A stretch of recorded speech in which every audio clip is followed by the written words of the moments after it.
Now, we've come to Flint because this is a city in crisis, a city where, as you probably know, the tap water is toxic.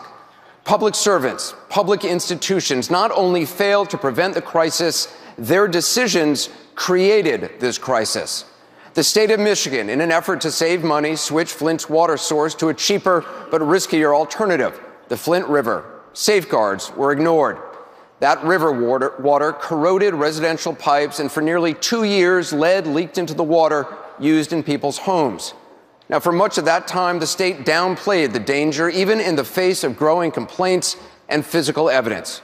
For 100 days, the federal government knew about it, and yet, in all that time, nobody told the people of Flint.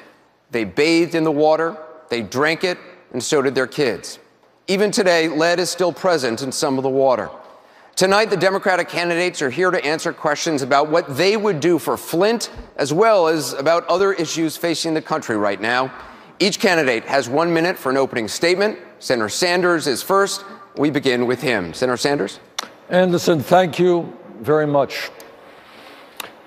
Over the last several weeks, I had the opportunity to meet with a number of residents of Flint, had a town meeting in Flint, and I have to tell you, what I heard and what I saw literally shattered me, and it was beyond belief that children in Flint, Michigan, in the United States of America in the year 2016 are being poisoned. That is clearly not what this country should be about. As Anderson indicated, there's a lot of blame to go around. And one of the points that I have made is that I believe the governor of this state should understand that his dereliction of duty was irresponsible. He should resign.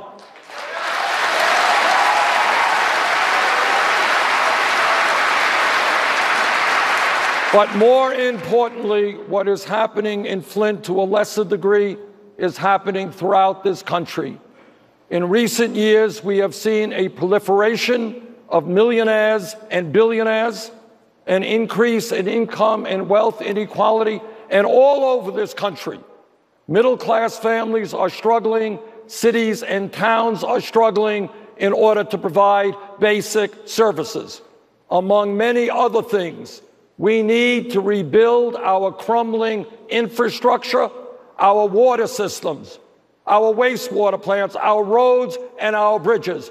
The wealthiest country in the history of the world has got to get its priorities right, take care of the people, no more tax breaks for billionaires. Thank you, Senator.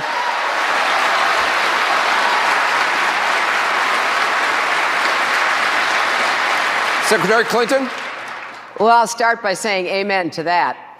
We are here in Flint. I'm very grateful that my request that we hold this debate be held here so we can continue to shine a very bright spotlight on what has happened in this city. I agree. The governor should resign or be recalled, and we should support the efforts of citizens attempting to achieve that. But that is not enough. We have to focus on what must be done to help the people of Flint. I support 100% the efforts by your senators and members of Congress to get the money from the federal government in order to begin the work that must occur to fix the infrastructure. The state should also be sending money immediately to help this city.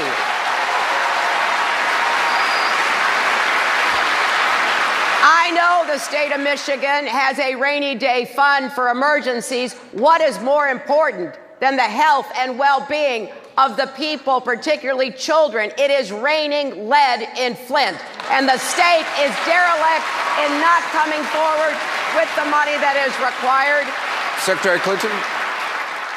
And we'll get to what we need to do to help the children and the people when I have a little more time, because that's just as important as fixing the pipes. We're going to have a lot of time.